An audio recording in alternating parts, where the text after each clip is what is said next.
इनको भी सरकार ने मजबूर किया कि ये अपने हुकूक की लड़ाई लड़ने के लिए सड़कों पे निकल आए, जो कि बहुत बड़ी बदकिस्मती है।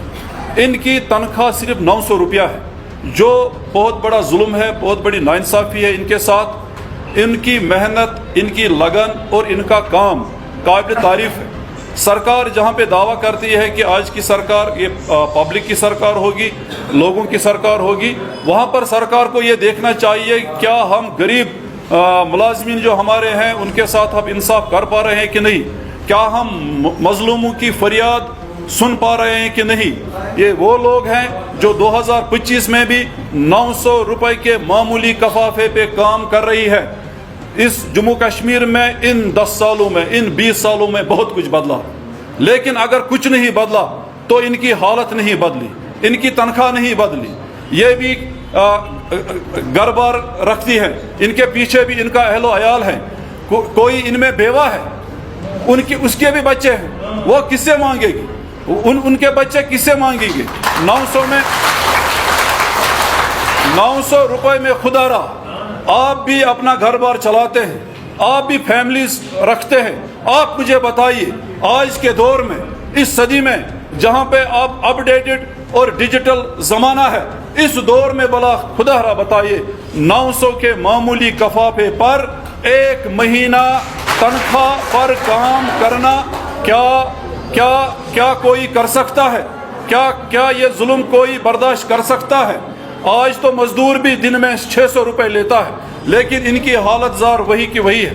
हम आपकी माध्यम से जो आज ये प्रेस कॉन्फ्रेंस है, आपके जरिए से सरकार तक ये आवाज़ पहुँचाना चाहते हैं कि ईजे की लीडरशिप, हमारे साथ 50 इकाइयाँ हैं, 50 डिपार्टमेंट हमारे साथ काम कर रहे हैं। क्योंकि ये प्रेस कॉन्फ्रेंस आज की वजाहत साहब को करनी थी, लेकिन कुछ मसरूफियात की वजह पर वो यहाँ पर नहीं आए, जिसकी वजह से मुझे हुक्म सादर हुआ कि आप यहाँ पर आइए और प्रेस कॉन्फ्रेंस कीजिए।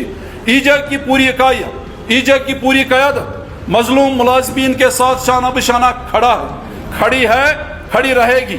जहाँ पर भी किसी भी मजलूम मुलाजिम के साथ सरकार नाइंसाफ़ी करेगी, वहाँ पर हमारी क़यादत सामने आकर इनके हुकूक की बाजियाबी के लिए सड़कों पर आकर एहतजाज करके तब तक हम चैन से नहीं बैठेंगे जब तक कि हम इनके हुकूक इनको नहीं दिलाएंगे।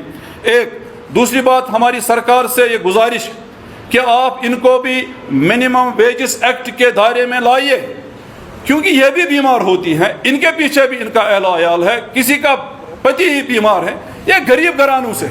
अगर ये अमीर ज़ादियाँ होती तो ये 900 के मामूली कफाफे पर काम नहीं करती। ये गरीब घरानों से हैं, दूर दूर डिस्ट्रिक्टों से यहाँ पर आई हैं अपने हुकूक को मनवाने के लिए। आज हमें एडमिनिस्ट्रेशन ने यहाँ पर एहतजाज करने से रोका और हमने मुनासिब समझा कि हम सरकार तक अपनी बात आपके माध्यम से पहुँचाएंगे।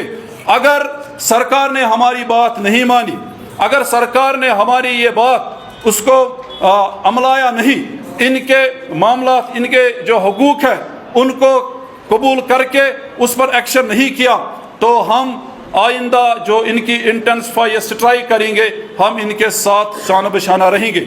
इसके साथ साथ वज़ीर आला उमर अब्दुल्ला साहब और जो सकीना इतू जी जो हमारी एजुकेशन मिनिस्टर है, उन्होंने हाल ही में एक पैगाम दिया, एक मैसेज दी है। एक इंटरव्यू में उन्होंने कहा है कि हमने इनकी फाइल जो है वो पुटअप की है। हम आपकी उस बात का खैर मकदम करते हैं और उम्मीद करते हैं कि आप भी एक औरत ही हैं, आप भी एक औरत ही है। इन औरतों का दर्द समझिए, इनकी परेशानियों को समझिए, इनके मसाइल को जल्द से जल्द हल कीजिए।